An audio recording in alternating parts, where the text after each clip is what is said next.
A 5 días de la elección más insólita de nuestra historia, el Poder Judicial se tambalea entre la promesa de renovación y el abismo de la corrupción. Aspirantes con sombras de narcotráfico, denuncias de violencia política en razón de género y perfiles cuestionables se disputan 881 togas, lugares, qué sé yo. El reloj avanza. La ciudadanía, entre la esperanza y el escepticismo, tiene el poder de decidir quién impartirá justicia. Pero cuidado, un voto mal dado puede costarnos caro. Ya se la saben. Esto es Interruptor. Encendamos la nota. Pero antes, un poco de antecedentes. En septiembre del 2024, la reforma judicial impulsada por la Cuarta Transformación rompió paradigmas. Por primera vez, México elegirá a sus jueces, magistrados y ministros por voto popular. La promesa: democratizar un poder judicial acusado de elitismo, nepotismo y opacidad.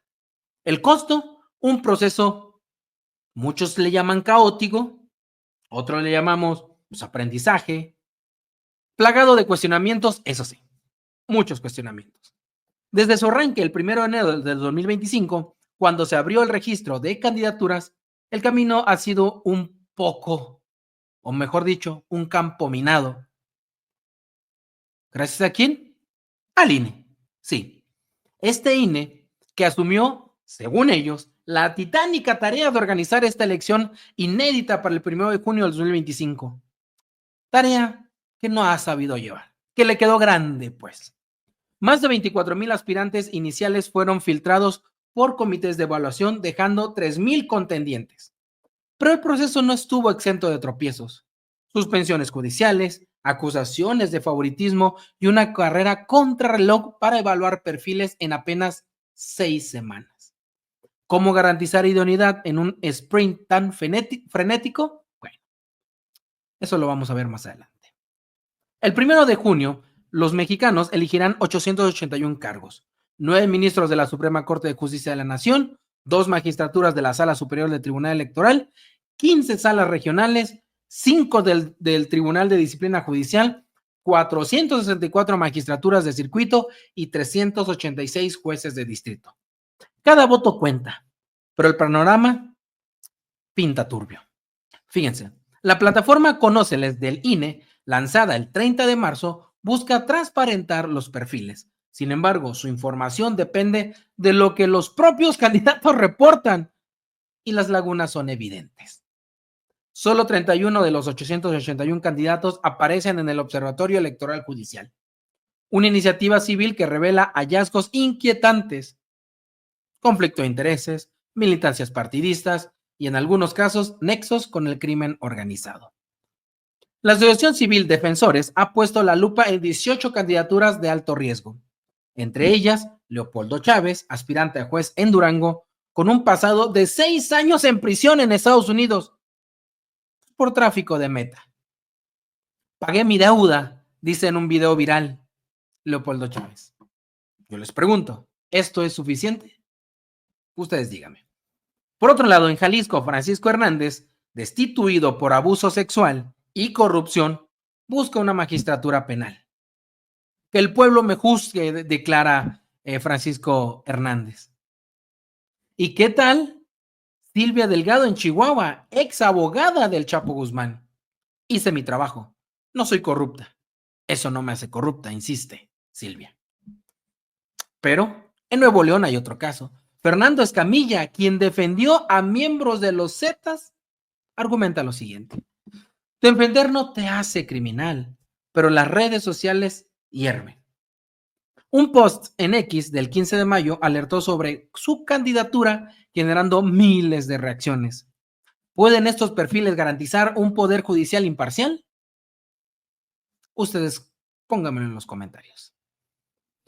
Mientras tanto, la contienda no solo está manchada por antecedentes dudosos, por decirlo suavecito. La Comisión de Quejas y Denuncias del INE ha resuelto al menos 12 casos de irregularidades desde el inicio de las campañas el 30 de marzo. Publicaciones pautadas en Meta, que están prohibidas por la ley, obviamente.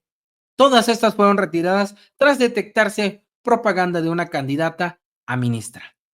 Otras denuncias señalan violencia política de género, con expresiones en redes que atacan a candidatas mujeres, vulnerando la equidad. Y otras acusaciones también inverosímil e incluso que carecen de todo sustento, como lo que hizo esta candidata, exdiputada del PRI, acusando a Álvaro Delgado de algo que no existió y todavía lo amenaza. En fin, los topes de gastos de campaña ajustados a 220,326 pesos por candidato, o sea, 3,672 pesos diarios, buscan nivelar el terreno. Pero el INE reporta que al menos 5% de los aspirantes han rebasado este límite según el mecanismo electrónico para la fiscalización. Propaganda impresa, foros no autorizados y financiamiento opaco son las principales infracciones o acusaciones. ¿Quién vigila a los vigilantes? Yo me pregunto aquí. ¿Cómo no saber que estas personas o personajes del INE no están inventando, inflando para buscar descarrilar o tumbar ciertas candidaturas, de las que sea? ¿Quién vigila a los vigilantes? Pregúntome yo nuevamente. Por si fuera poco, los acordeones circulan sin freno. Simpatizantes de Morena y Movimiento Ciudadano difunden listas en redes para votar en bloque, sin análisis de méritos. La oposición encabezada por el PAN y PRI no se quedan atrás. Denuncian irregularidades, pero también promueven candidaturas afines. Vaya, la hipocresía en el PRIAN pues no tiene, ¿cómo decirlo? Suavecito. No tiene M. En fin, una encuesta del Financiero revela que el 59% de los mexicanos apoyan la reforma, pero 65% admite no conocer a fondo a los candidatos. Interesante. Para el 2027, interesantes estos datos. Pero eso no termina aquí. Aún hay más. La ciudadanía está dividida. Según El País, 50% ve en la reforma una chance de romper con el hermetismo judicial, pero 45% teme que el voto popular abra la puerta a la politización. Te hablan, Norma Piña. ¿Tú qué politizaste desde un inicio este tema? La polarización es palpable. Mientras algunos celebran la democratización, otros advierten sobre narcojueces infiltrándose en el sistema. Un post en X del 19 de mayo de la periodista Dolia Esteves resume la preocupación. ¿A alguien le extraña que haya temor por la elección de narcojueces y la consolidación de Morena? Esto lo gritan desde todos los espacios de oposición.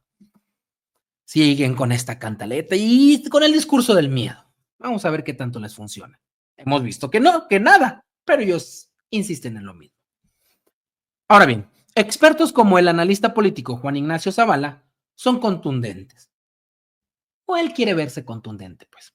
El voto popular es un arma de doble filo. Puede empoderar, pero sin información sólida es un cheque en blanco para los peores perfiles. Por su parte, la presidenta Claudia Sheinbaum, en una conferencia el 22 de mayo, defendió el proceso. Y yo defiendo el proceso también. Queremos un poder judicial cercano al pueblo y no al servicio de una oligarquía. En eso estoy más que alineado. Cercano al pueblo, que el pueblo ponga, que el pueblo quite. Pueblo en todo momento.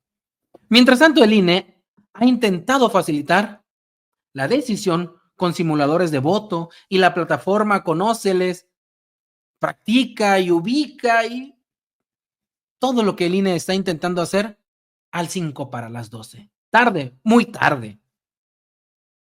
Claro que nos dejó ver que al INE no le interesaba esta elección judicial. Tarde, tarde para todo. Y que después no se queje el INE cuando le caiga la reforma al INE. Yo nada más digo. Pero 5 días de la elección, solo 30% de los votantes ha consultado los perfiles, según datos preliminares del INE. ¿Están los mexicanos listos para este experimento democrático? Se preguntan desde el INE. Y yo le pregunto al INE, ¿qué hiciste tú para que las mexicanas y mexicanos estuvieran listos con toda la información rumbo al 1 de junio? ¿Qué hiciste?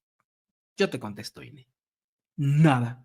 Te importaron 18 pepinos. En conclusión, el 1 de junio no es solo una fecha, es un parteaguas, pues. México está ante una encrucijada transformar el Poder Judicial en un bastión de justicia popular o dejar que se infiltre el caos. Cada voto es un bisturí. Puede cortar el tumor de la opacidad o herir de muerte la independencia judicial. La decisión está en manos de millones, pero el margen de error, ese sí es mínimo. Abstenerse es ceder el control. Votar sin criterio es jugar a la ruleta rusa. Esto no termina aquí, definitivamente. El futuro de la justicia mexicana se escribirá con los nombres que elijamos. Salgamos a votar. Infórmense. Voten. Porque ustedes quieran, pero voten. Y la moraleja política en todo esto. En la democracia, el poder del voto es tan grande como la responsabilidad de informarse. Un pueblo despierto construye justicia. Uno dormido simplemente la destruye. Yo soy Roberto Becerra y esto fue Interrupto. Apaguemos la nota.